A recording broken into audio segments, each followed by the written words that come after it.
to Big Muddy Mayhem, the podcast where we talk about true crime and bad behavior throughout the Midwest. Each week we'll bring you 2 stories from the heartland that might break your heart, but we hope to entertain you along the way. I'm Tracey Laricha. And I'm Janet O'Brien. Hello! Hey, Janet, how are you? I'm doing good. Oh my gosh. It's been a little bit. It's been a little bit. And we are episode 70! 70. Ow! How? I can't think of very many things that I have done 70 times. But here we are. 7-0. I am so excited to be here with you. Yes. And I know that you were excited about your story. Yes. I am downright giddy about mine. But how have you been? What's been going on? How was your week? It's been good. I mean, it just keeps raining. Yeah, it just keeps true. raining. There has been a lot of rain, or at least a lot of drizzle. Right. I think I mentioned before that, concert season was starting, so I did go see a concert. Nice. Who'd you see? Was it a good show? Oh, yes, Ocean Blue over at the Del Mar Hall. Right. You mentioned that you my God. wanted to go see. Yeah. That was Nice. amazing. It was so good. We need to talk after the pod. We need to talk about Toto Mentworth I know. Christopher Cross later this summer. Well, I already know that that group live, they have a sale. And normally, they'll put the lawn seats on sale for $25. The sale hasn't come up yet, but I have a feeling that's going to be one of those. Okay. Yeah. Well, Yeah. all right. Well, keep me posted. And like I said, I mean, I love some yacht rock. Yes. I was gonna say, you keep an eye out for pre-sales. I'll stock us all up on Nuprin and spectacles. And we'll have a yacht rock summer. Woohoo! Yacht girl summer. Yacht rock girl summer. God. Oh no. I'm imagining you and I wearing those hats you get from the Admiral. I have one, at least. I've never wanted anything more. We're going to have to see to this. Yes. There might be pictures involved. But first, and then eventually we could wear our yacht rock hats and our matching Frida Kahlo dresses. Oh, Jesus. Playing Captain and Tennille in the background. All right, well. Sorry. I'll manifest that. Manifest. But we have some stories We do. to get to right I now. cannot wait to hear yours. I know you're excited. I am so geeked out and excited about this story for you. Okay. I have a prop. I'll bring it out at the appropriate time. Okay. So get ready. Janet, the first thing that I want to talk to you about today is let's talk about pizza. I love pizza. Pizza's a great thing. Pizza is a good thing. Yes. Yeah. Isn't there a line that says, pizza's like sex? Even when it's bad, it's still pretty good. Exactly. We're going to talk about some pizza that kind of went bad, but that is still pretty good. Okay. And we're going to talk specifically about a pizzeria in Ypsilanti, Michigan. I think I'm saying that right. Okay. Ypsilanti, Michigan.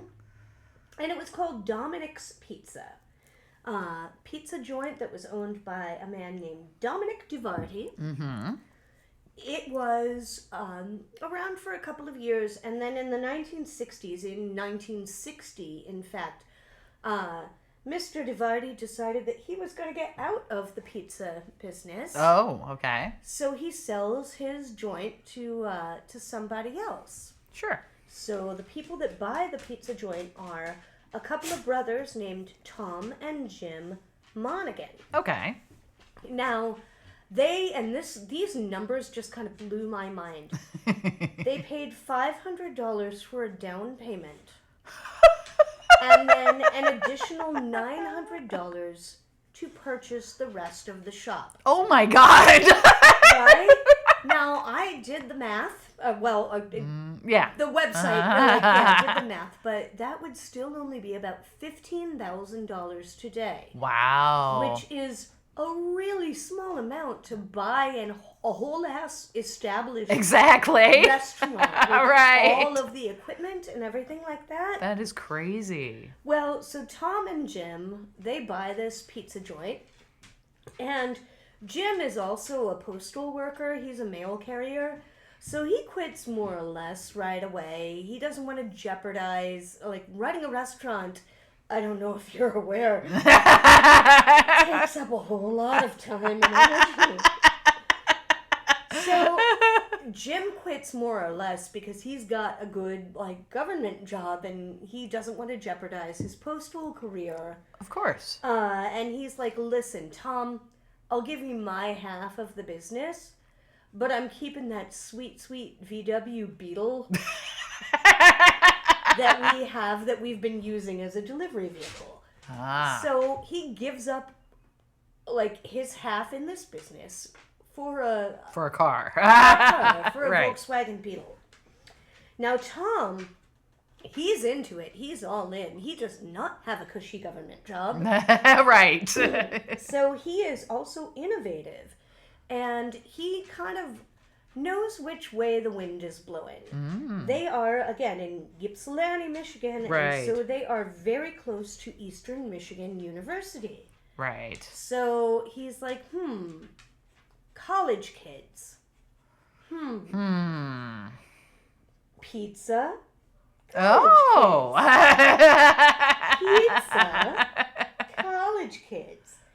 So he pares down the menu. He's like, college kids are not ordering manicotti. No, they're not. They do not have chicken parmesan kind of money. Right? Right. So he's like, we're going to do one thing and we're going to do it well. And that thing is going to be pizza. Okay. He also notices that the biggest problem that they have is that the pizzas that these college kids are arriving, like in transit, things have a tendency to settle. The cheese sticks to the top, the boxes get crushed, etc. So he really does go all in on trying to invent like a crush-proof pizza box. Really? So that the pizza will arrive to you Nice. fresh and hot and in one piece. So we're going to cater to these college kids, and this is a hit. In no time, they have 3 stores Wow. instead of just 1. But the original owner that they bought from, there was, always read the fine print, y'all.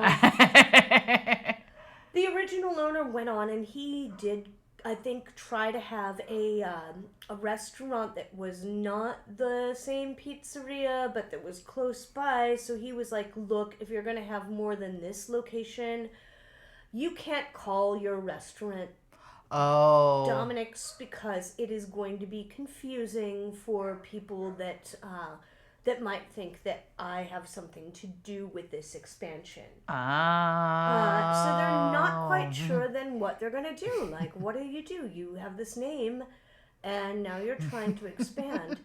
But one of the delivery drivers comes back one day and is like, well, you know what? We can't call our restaurant Dominic's. What if we called it Dominoes. So they have 3 locations, and this is something that I thought was kind of cool. Like, if you look at a Domino's box today, there are 3 dots on the domino on the top of the box. Yes. For those 3 locations. Oh my God. So Tom, he's got the crush proof pizza. He's got the pizza only menu. They've expanded to 3 locations. Tom is also a little bit of a hothead. And one problem they were having was that people were robbing the delivery drivers in Ypsilanti, Michigan. So Tom starts hiding in the back of the van when they're going on delivery runs. And if somebody tries to jack and rob the pizza vehicle, Tom would jump out of the back of the van and beat them with a meat tenderizer. Oh my god! Dang! I mean, okay,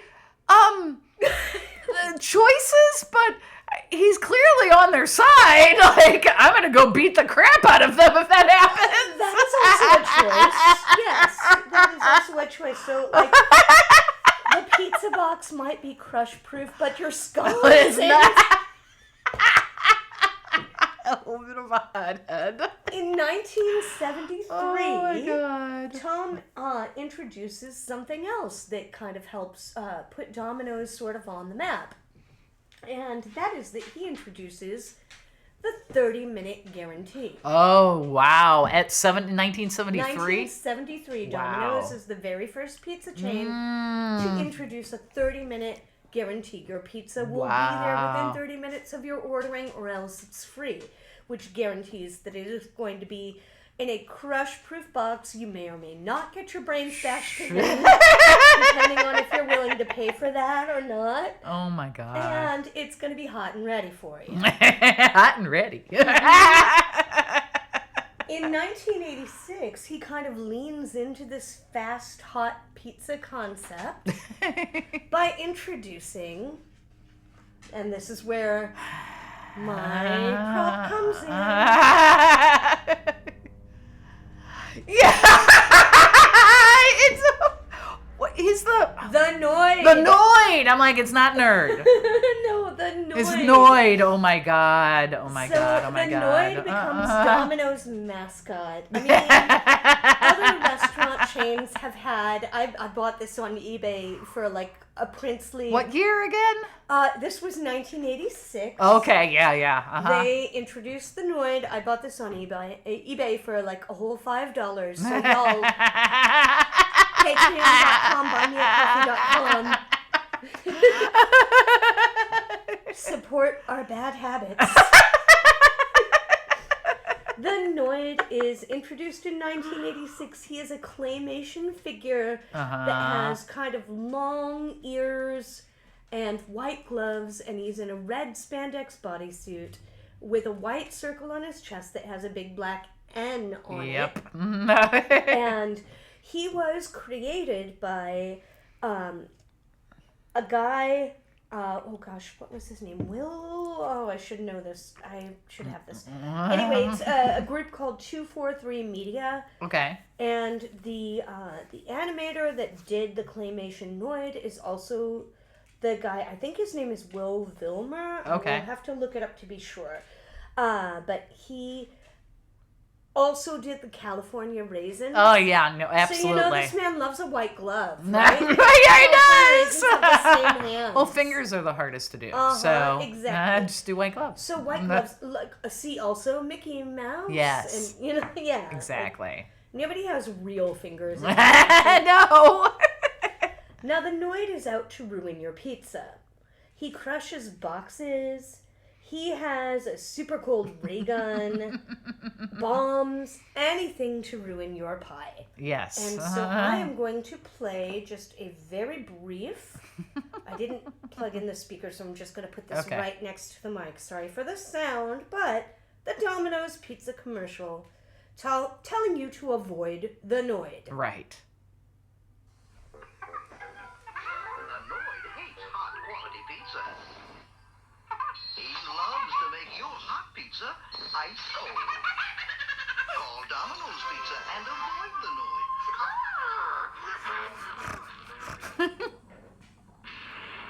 We keep the cold out and all this quality in. So when you want quality pizza, hot and delicious, Domino's Pizza delivers. Wow. Does it all.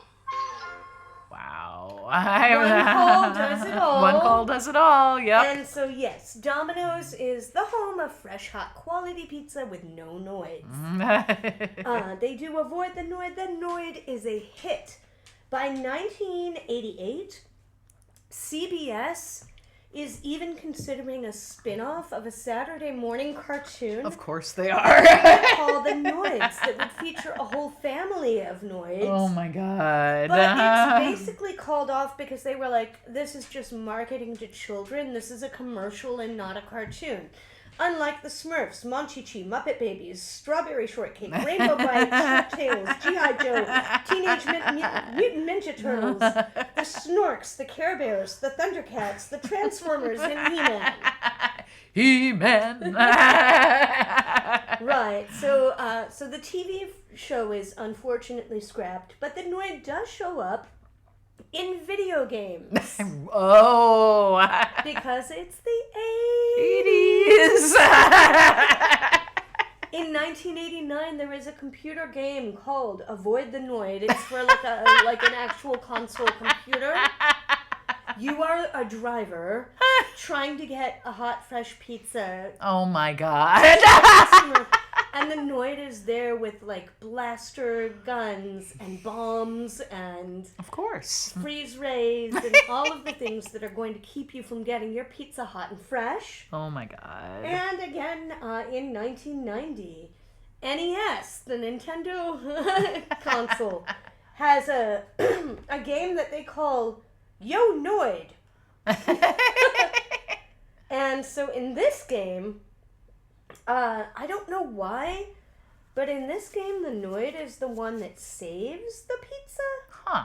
So it's, here we go. Here's a Capcom USA. Oh my god. Yo Wow. Noid. And there's a green Noid that I think might be the bad guy. It's kind of like a Mario and Luigi type thing, but then they're against one another. I don't know. So we have Avoid the Noid, and then we have Yo Noid. This little anti-hero is just all over the place, and the whole world, the whole country is just in love with him. Everyone loves the Noid. Almost. Who doesn't like the Noid, Tracy? Janet. Tracy. Janet. Tracy. Pizza. Pizza? January 30th, 1989. We're in Chamblee, Georgia. Mm-hmm. And there is a man. His name is Kenneth Lamar Noid. He goes into a Domino's Pizza in Chamblee, Georgia, armed with a .357. Oh my god. He is, ironically, a paranoid schizophrenic. Oh no. And he thinks that Tom Monaghan has directed this entire campaign at him, Oh no. and that all of it is meant to mock and make fun of him, and also that Monaghan is stealing his identity. So he goes into this pizza joint with a gun, and he holds the two pizzeria employees at gunpoint, and he gives his demands. Number one, they need to call Domino's HQ and let them know pronto that he knows what they're up to. Oh no. Number two, he needs $100,000. Of course. $1 million. Wait, 1 million. Right. And number three, he needs for his getaway vehicle a white limousine with a chauffeur to drive him.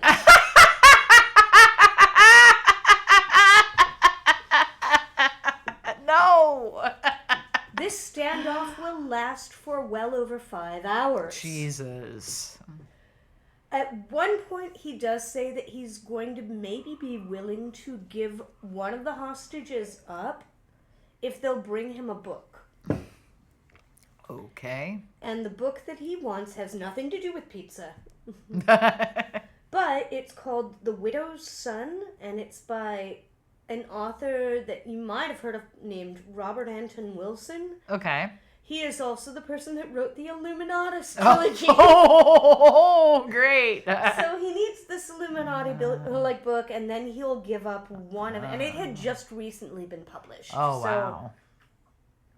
So, hey, if you don't mind running by a Walden Books for me, Maybe you'll let one of them go. maybe I'll let one of them go. The police do bring the book to the restaurant, but then he's changed his mind. Ugh. So, you might be asking how they end this. Yeah, how do they end this? Okay, I will say first of all, it is good to know that everybody gets out of this alive. Like, Good. You know, it's not like the other pizza delivery driver with the collar bomb around his Yeah, neck. oh my God. Oh! About 5-ish hours in, Kenneth Noid is feeling a little peckish. You know, that midday where you're just like, maybe I'll just take a trip down to the vending machine. Do I have a bag of chips in my, in my purse? Well, there is no vending machine. He has no chips. So he forces, at gunpoint, the people that are working at the Dominoes, the hostages, Yeah. to make him 2 pizzas. Okay. That's very weird. Like, first of all, the fact that it was 2, I'm just like, all right, I admire you. But also, I do have to say that my biggest disappointment in researching this story is that I searched everywhere I could find. You don't know what kind of pizza. What were the toppings? You're like, come on. I have never been so angry at history in my entire life. How did no one take this information down? So he gets those sweet hot pizzas, and they're in the crush-proof pizza boxes. Right. And he sits down and he puts those boxes in his lap, and he grabs a hold of that fresh, hot, floppy slice, and you and I are no strangers to pizza. No, we're not. You know that you can't hold a piece of pizza in one hand. No. So he puts the gun down Uh-huh. so that he can take Eat a the big, pizza. fresh bite of that nice hot za. And it's then when the employees escape out the back. They're like, oh my God. Freedom. Praise pizzas. Yes. Oh my gosh. Kenneth is not long after arrested. Yeah. He will be found not guilty by reason of insanity. Sure. Right. Because he really, truly was not mentally well. Right. So he goes to a mental facility, like a mental institution, for about 3 months. And then he's released. He kind of goes back home.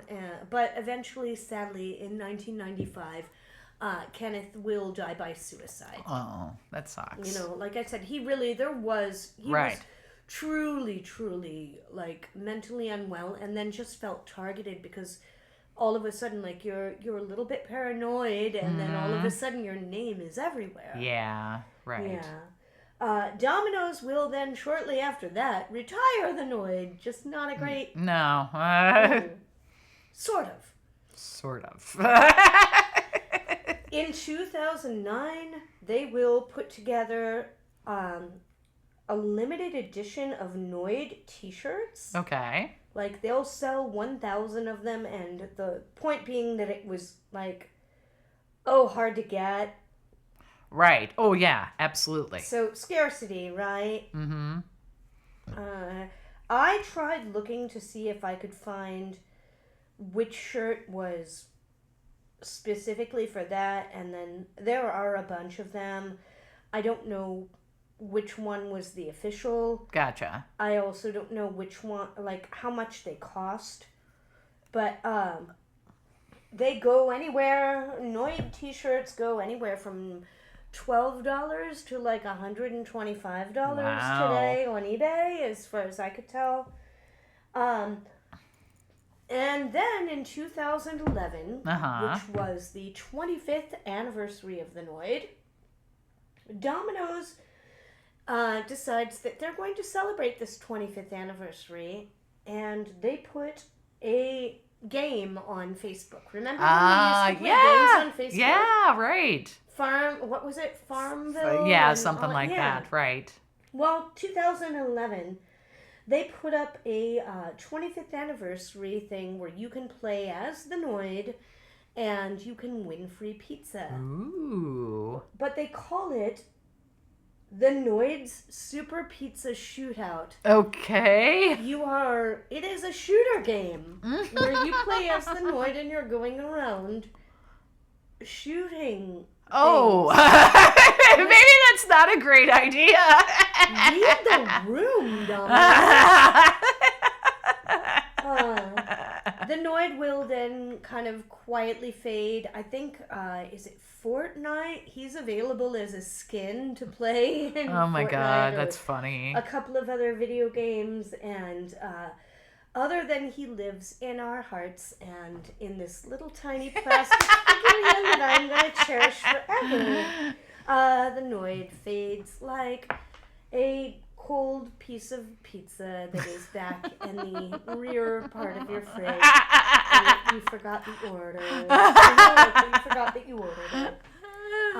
But that is the story of the Domino's Pizza Noid. That is amazing. My sources today were Mr. Cow YouTube, Wikipedia.com, Weird History Food podcast, which is now going to be my new favorite thing, eBay.com, where I did buy this little tiny plastic Noid for like $5, and and ScottsPizzaTours.com. Oh my God, that's amazing. Thank you. That was a good story. I liked it. Thank you. Okay. And I guess, do you have a story for me? I do. You know, I keep saying You're not going to be. it's not going to be topical this week. No, it's not. I'm going to find something a little fun, a little different, and then it just smacks me in my face, and I go, "Fine, universe, fine." I mean, these are the times where we're living. Like, whatever. I guess I'm doing topical anyway. I brought the levity. You can bring us down to reality okay. faster than a cooling pizza. Okay. So, I'm going to start off by talking about something happy. Okay? Okay. Let's see. Today is May 8th. What happened? I know 3 days ago was Cinco de Mayo, but there was Right. another day that happened the day before Cinco de Is Mayo. that International Workers' Day? No. No, although I think that's in the beginning No. of May, too. It's that stupid thing that like fills your feed. Well, it used to. May the 4th be with you. Star Wars, yes. Right. Okay. Okay, so, May the 4th be with you. You wonder where that came from? Have you ever thought about that? I always thought it was like a pun on May the Force. Yeah, well, it is. Right, It is. okay. But, like, when did it start? I assumed it started, like, in the past, like, 10 years because of memes. That's where I Right. assumed. Mm-hmm. No, it did not. It started in 1979, 2 years after Star Wars was my released. gosh. It was used in an ad for Margaret Thatcher when she won the election of Prime Minister. Oh, dear. Her political party, the Conservatives, purchased a half-a-page ad on page 13 of the London Evening News reading, "Dear Maggie, may the 4th be with you, your party workers." So that's where it started. I had not a clue. I was like, oh, that really? That's kind of odd. I would never, honestly, Like, I'm talking about like a little elf that goes around and cools pizza, but you're looping Star Wars into Margaret I Thatcher. know, exactly. And I'm like, what? We are living in the strangest time. It's like, wait a minute, but she's super concerned. Okay, I guess that's a thing. Okay, But Donald Trump is the Pope now. so who knows? This grew in popularity once Disney acquired Lucasfilms, obviously.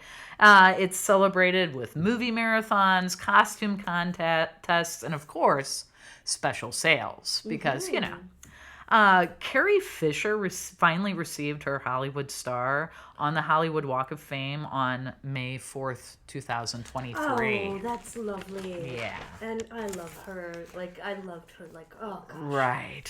So I remember when this came about. I remember hearing about May the 4th, and I was like, But there's another thing that happened on May the 4th. What's going on? Because, I mean, now, I was not around. I was not born yet. I was born, I guess. Just a gleam in your papa's But eye. it just seemed like it would appear on the news, like, even when I was in the 80s, like, you know, you would just hear about it, and you're like, oh, yeah, there's that thing. That was a thing. I'm talking about the Kent State Massacre. Oh, yes. Which happened on May the 4th, 1970. So, Oh, mercy. I wanted to kind of get in a little bit, but I just didn't have time. And I'm like, it doesn't really cross.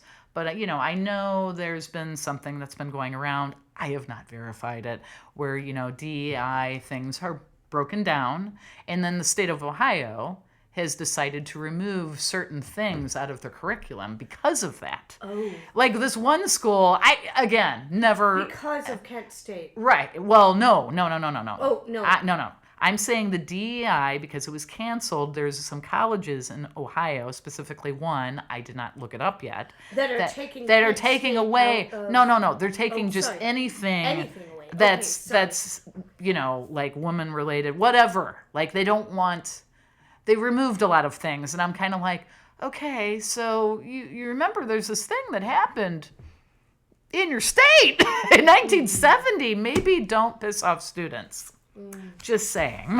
That's the only bridge I was going with that. Okay, so in 1963, President John F. Kennedy increased our involvement in the Vietnam War, sending 16,000 advisors. And that was up from the 900 that Eisenhower had already sent to Vietnam. After JFK was assassinated, Lyndon B. Johnson raised that number to 100,000 in Vietnam in 1965. Hey, LBJ. Yeah. 1968, 500,000 combat troops with no results are happening over there. This increased opposition and protests within the U.S. Okay. 1968, Nixon was elected because he had promised that the conflict would end. He claimed he had a secret plan. It's a secret plan. It's the very best plan. There's never been a better plan like this before. Secret plan. You're not going to believe what a beautiful plan it is. It's a glorious plan. Oh, I'm going to vomit. So, November 1969, it was exposed, the My La massacre, where basically our troops went in and killed 347 villagers in this village. Right. Protests just started to rocket. They're like, what are we doing? April 29th, 1970, the U.S. and South Vietnamese forces invade eastern Cambodia. And this protests erupt on campuses everywhere. The Time magazine calls it a nationwide student strike. In April 1970, Nixon told Congress he would end undergraduate draft deferments. Oh. Okay. And it was approved. So the students are like, first off, we shouldn't be there. And you want to draft me? No. So like that, I mean, you know, they really do have very good reasons on why they don't feel like this is a thing. Now, here, make sure I'm not on my picture. I am not. The Kent State had been known for their protest. Starting back in 1966, the homecoming parade, protesters dressed in military paraphernalia and gas masks. In 1968, Students for a Democratic Society, the SDS, and the Black United Students, they staged a sit-in to protest police recruits on campus. So they're like, no, the police shouldn't come here and try to recruit us. That's bull hockey. April 1st, 1969, the SDS attempt to enter the administration building with a list and a demand, but they end up clashing with the police. The university ends up revoking their charter. So now the SDS, they're no longer, backed by Right. the university. April 16th, a disciplinary hearing resulted in confrontation, and the Ohio State Patrol was called. 58 people were arrested, and 4 of their leaders of the SDS that was disbanded ended up spending 6 months in prison over this. So it's starting to ramp up on this campus, okay? Leader of the Youth International Party, known as the Yippies, Right. made comments about killing your parents as they were the first oppressors. And they put a flyer out saying that he would napalm a dog. The event turned into an anti-napalm teach-in. Thursday, April 30th, 1970. Nixon announces the Cambodian incursion has been launched by U.S. combat forces. Friday, May 1st, 1970, 500 students, they hold a demonstration in the Commons, which is basically this grassy knoll that's on the Ohio Kent State University program. Crowds are dispersed to attend their classes at 1 p.m. and planned again to do another rally on May 4th. Group of history students buried a copy of the Constitution to symbolize that Nixon had killed it. Oh. Black United students held another protest in the afternoon with 400 students, which again ended peacefully around 3:45. What I just looked at is, all right, so Kent State was in 1970, Yes. but not long before that was the death of Fred Hampton, Oh, okay. who was like one of the, I think, the leaders of the Black Panthers. Oh, yes. I remember that was, Right. I just looked it up, that was the year before, but I do remember that those two events were kind of tied together. Exactly. As part of just like a whole, like, civil uprising and like civil rights Absolutely. awakening, Right. They're like, no, we're not Within the separated. zeitgeist. You guys are putting this on us. Mm-hmm. Yeah. Later that day, Nixon arrived at the Pentagon, where he was being interviewed about a speech he had made. And then he came up with a controversial response because Nixon. And he's talking about the students at Kent State. You see these bums, blowing up the campuses. Listen, the boys that are on the college campuses today are the luckiest people in the world going to the greatest universities. And here they are burning up the books, storming around this issue. You name it. Get rid of the war. There will be another one. Wow. So he's just totally discrediting, the protesters of the war. Right. Well, screw you. It's fine. We could quit this, but I'll do it again. Exactly. And guess who won't be? Right. Exactly. At midnight, after this is all kind of breaking down, we're still on, it looks like we're on May 1st still. So May 1st at midnight, drunk college students start leaving a bar, and they're still upset about the whole everything. And they see some cop cars, so they start throwing beer bottles at the cop cars, which end up injuring about 5 officers. The students, some of them, they're not really, actually protesters. They start breaking several windows in the downtown storefronts. An alarm goes off from one of the broken windows from a bank, and several bars end up closing early. Okay. More vandalism continues. 120 people had gathered. Someone had started a small bonfire in the street. A mix of bikers, students, and transient people were all around. They threw beer bottles. The Kent police force dispersed the crowd with tear gas. Okay. May 2nd, on Saturday, unconfirmed rumors and threats. Radical revolutionaries threatening to burn down businesses if they did not display anti-war slogans. Plots to spike the water supply with LSD. Oh my. No, don't threaten me with that time. So a request for the National Guard was sent. The call was made at 5 p.m. for the National Guard. They do not arrive until 10 p.m. At this time, a large demonstration was happening at the ROTC, and the ROTC building was burning. Oh dear. Because Okay. anything military, there's Right, they're just like, screw it, like, Yep. this is very anti-establishment, like right, and no one was injured, and they never found the arsonist. Information developed by the FBI investigation of the ROTC building indicates of those who participated actively, a significant portion weren't Kent State students. There is also evidence to suggest that the burning was planned beforehand. Railroad flares, a machete, and ice picks are not customary carried in peaceful rallies. Right. So they think somebody set it up Okay. to make it look like it was the students. Like it was them. Right, exactly. But it's kind of a frame job. I know. Exactly. Reports of the Kent firemen and cops being struck by rocks while trying to put out the fire by the protesters. Fire hoses were cut by the protesters. National Guard made several arrests and used tear gas. One student was slightly injured by a bayonet. Oh my. Because, they have those guns with the bayonets at the end. What? How? Why? Because they're part of the National Guard and that's what they had. I don't know. That was when you first heard me giggle when I first came here.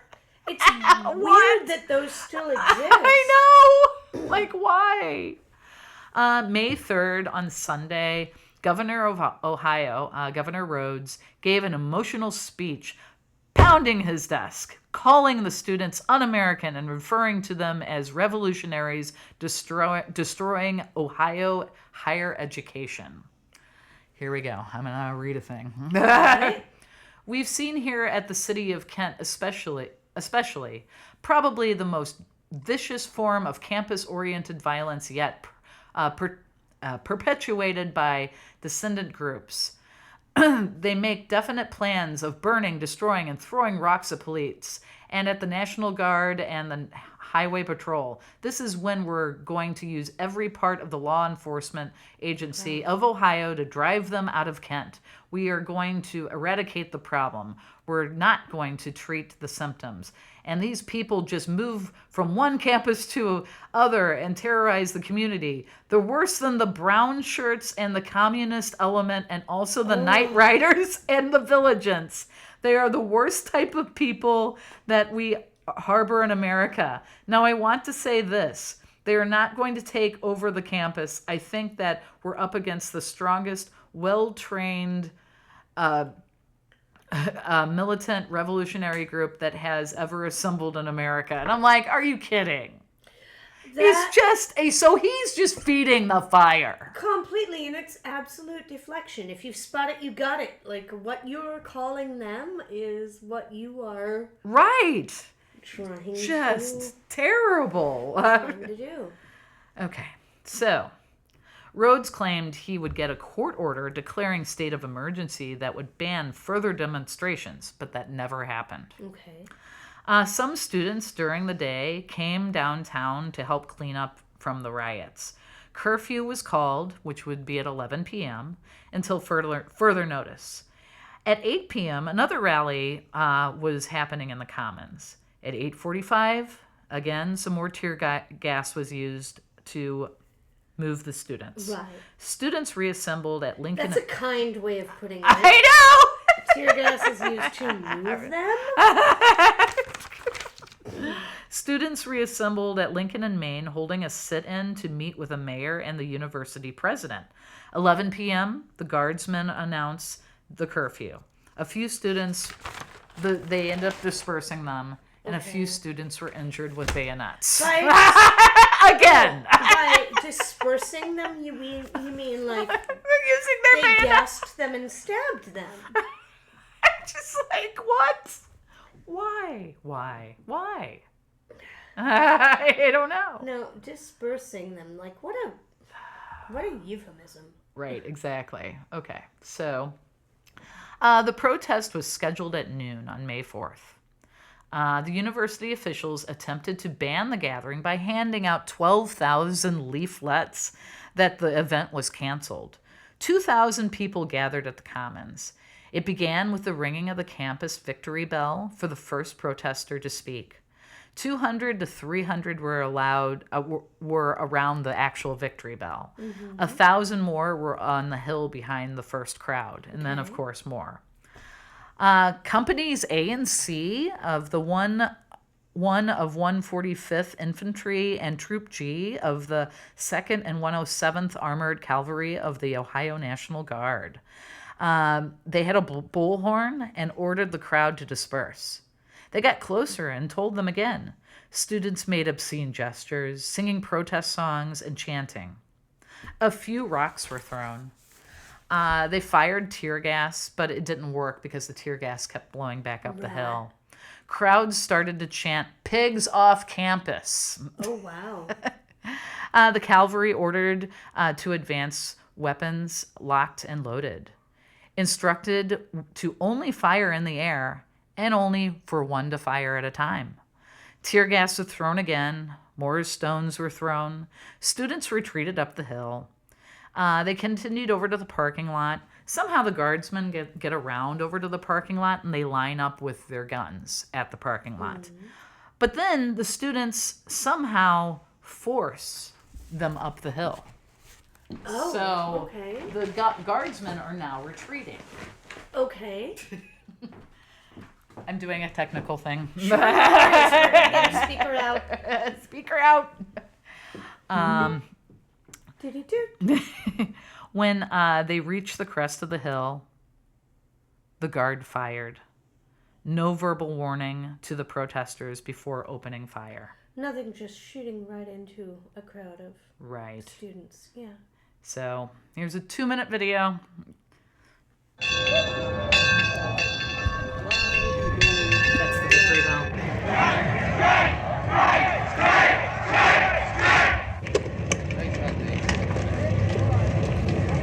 The tear gas first started down the commons, then the guard moved up on both sides of Taylor Hall and forced the kids off the commons. Then one group, I don't know how many there were, 50 maybe, perhaps more, perhaps less, moved down into the practice football field. After you feed them, then what will we do? Will you ask them to leave? They've got grievances, they've got demands, the demands on both sides. We have to talk. And then there were a whole lot of kids around them. A few kids were throwing sticks and stones, but that was only a handful, not more than 10, 15. And then the guard shot some tear gas up on the hill to disperse the crowd, and the kids picked it up and threw it back. We'll fly out. Start, we'll make a perimeter, a circle, right out in here. From the right, you move out. You start a big circle around here. You don't talk during a state of emergency, Mike. You know that. Look, Come on. I'm sorry, but We'll I don't talk want as people soon as shot. we get this I don't settled want down. people shot on this campus, just as a citizen of this campus. Who wants people All shot? right, but they're sitting quietly. Okay, will you ask them to leave? They're sitting down They're on sitting the down. ground. This is the very definition of a peaceful protest. Yep. And all of a sudden I heard the shooting.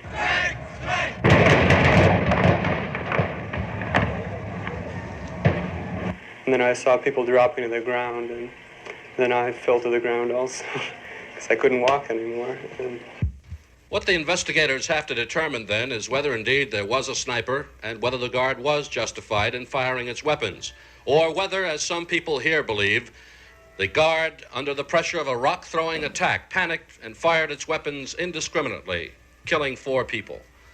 Ike Pappas, CBS News, at Kent, Ohio.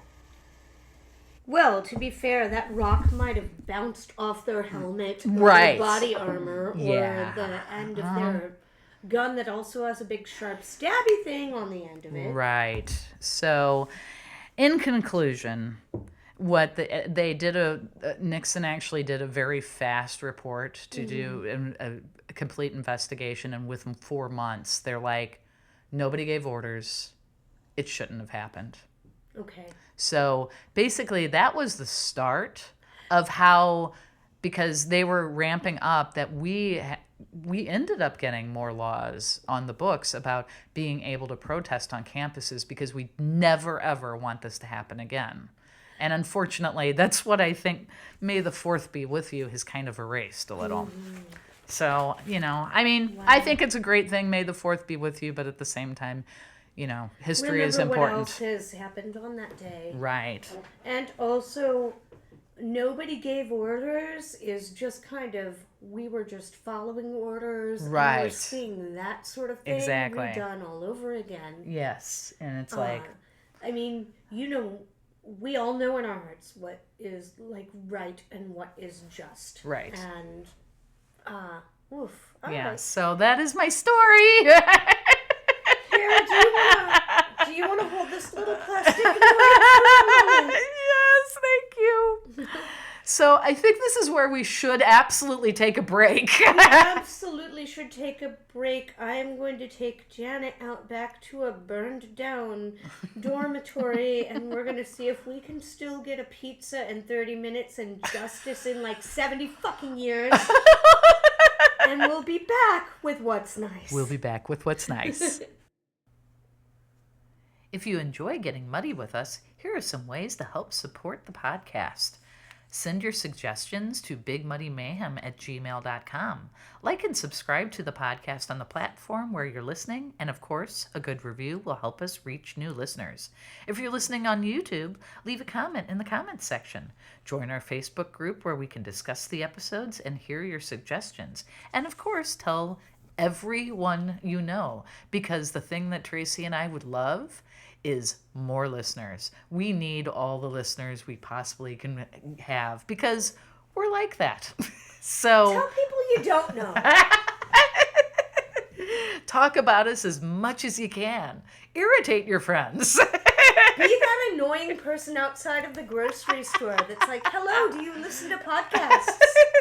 When you go for long walks, take your phone, put it on a very loud volume of our podcast.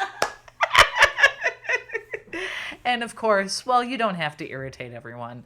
Just like and subscribe. And if you feel that you want to give us an extra donation, you can always go to Buy Me a Coffee. And we are looking forward to anybody who wants to send us their suggestions. Please. And yes, I'm so looking forward to a yes, listener show. We really would love to have a listener show. So we're going to start pushing for that a little bit more. And of course, just listen and subscribe. Welcome back. Welcome back. And now it's time for What's Nice. We are here to talk about what's nice. Right. And Janet, you know that my What's Nice this week, after telling you the story of the Noid, had to be that we talked about pizza. Of course. And so I am here to tell you about Scott's Pizza Tours. It does seem as though they are primarily based out of New York, but they did also do a Detroit chain pizza pilgrimage. Oh, nice. And so here is a picture of the original Dominique's pizza. Oh, wow. Yeah. And there's the car. There's the car. Oh, no, Ypsilanti, Michigan. Yeah, the VW. It's right in the front. Man, imagine, and then you end up owning like 15,000 restaurants. Right. Then Yeah. you're like, oh, I gave it up for my half steak and a VW Beetle. So yes, the original Domino's does still stand. They do Scott's Pizza Tours, does primarily tours in New York. Hi, Sky. Hi, Kyle. Hi. But they do also offer a Detroit pizza crawl. Ooh. And they have some pizza tour ideas and suggestions in other cities as well. So the original Domino's, which was Dominique's, it does stand. Now, this is a picture of where it was in the 1950s. Yes. It is now a burger joint. Oh. I guess like the building got rid of the pizza concept, and now they sell burgers there. But Okay. burgers are good too. And something that I found that was like a little bit of an interesting fact. Just a few short miles away stands the very first location of Little Caesars. Oh my God. So if you want to travel to, I guess, the motherland Yeah. of chain pizza joints, Go to then Michigan. you can go to Ypsilanti, Michigan, and go and take a little tour and go with Scott's Pizza Tours. And if you're in New York and you kind of want to go and get a slice, You can go to scottspizzatours.com, Oh which my was God. my source for that. And I can't think of anything nicer than pizza right now. I know. So for me, that is what's nice. That's awesome. Do they have pizza tours in St. Louis? I am sure that they do. I would feel like that would be a thing. A St. Louis pizza tour, there would have to be, You would because we think. have our own style of pizza. Yeah. Here that Yeah. if you hear it called tavern style somewhere else in the country, just know that you're getting that from us. Yeah, exactly. If it's thin and crackery and square, It's us. it came from St. Louis. Right. You're welcome. Janet, do you have something nice I for do. me? So, Kent, Ohio is not a very big town, turns out. It's just a college town. But they do have the a Kent Historical Society Museum. Do they have pizza? The church does not sell pizza, Tracy. Inside joke. Inside joke. Join our Patreon. We might tell you that story. Is there pizza? On Big Muddy After Dark, one of these days. All right, so They do have a historical collection. They have exhibits. Let's see here. Let's read some of the exhibits. They have a train room. They have a Victorian era parlor. Okay. A barber shop display. A barber shop Yes. display? Well, like I said, it's not a big town. They had a... Is it just like hair? Are there clothes? Is it a chair? I need more information, Janet. They've had past things like talking about Kent and the Great War and World War I, then and now, what Kent used to be, what it is now. It just like, looks like a nice little museum. Really, it's, A small town, you do kind of like a little bit of a historic museum because everything has to be kind of thrown. Right. Like you might have, a barber shop display. Exactly. Right next to a Victorian era collection of artifacts and all of that. And so that is all it's in Kent, Ohio. Yeah, that's in Kent, Ohio. The mission of the Kent Historical Society is to be Kent's primary history, resource, and reference center. It is our goal to lead the community in the collection, preservation, and interpretation of Kent's heritage. We bring educational programs to schools, businesses, and civic organizations, and work on projects like the preservation of Pioneer Cemetery, Main Street Kent Revitalization Program, and historic preservation projects in the community. Okay. So that's now, what they are. Just because I'm not entirely sure, do you know offhand, and it's okay if you don't, but do you know offhand what the nearest big city to Kent I don't know. is in Ohio? Would No, that be like Columbus? Or Yeah, I mean, Cleveland or I really don't Cincinnati? know. Listeners, please get into the comments and let us know. Those of you that know more geography than we do. Cleveland is the Akron. Cleveland would be the Akron is the smaller, Akron, and then Cleveland. and then Cleveland. Yes. Okay. Yep. Fantastic. Well, So- if you have to go to Cleveland, you might as well go somewhere else for what's nice. Exactly. So Trash talk.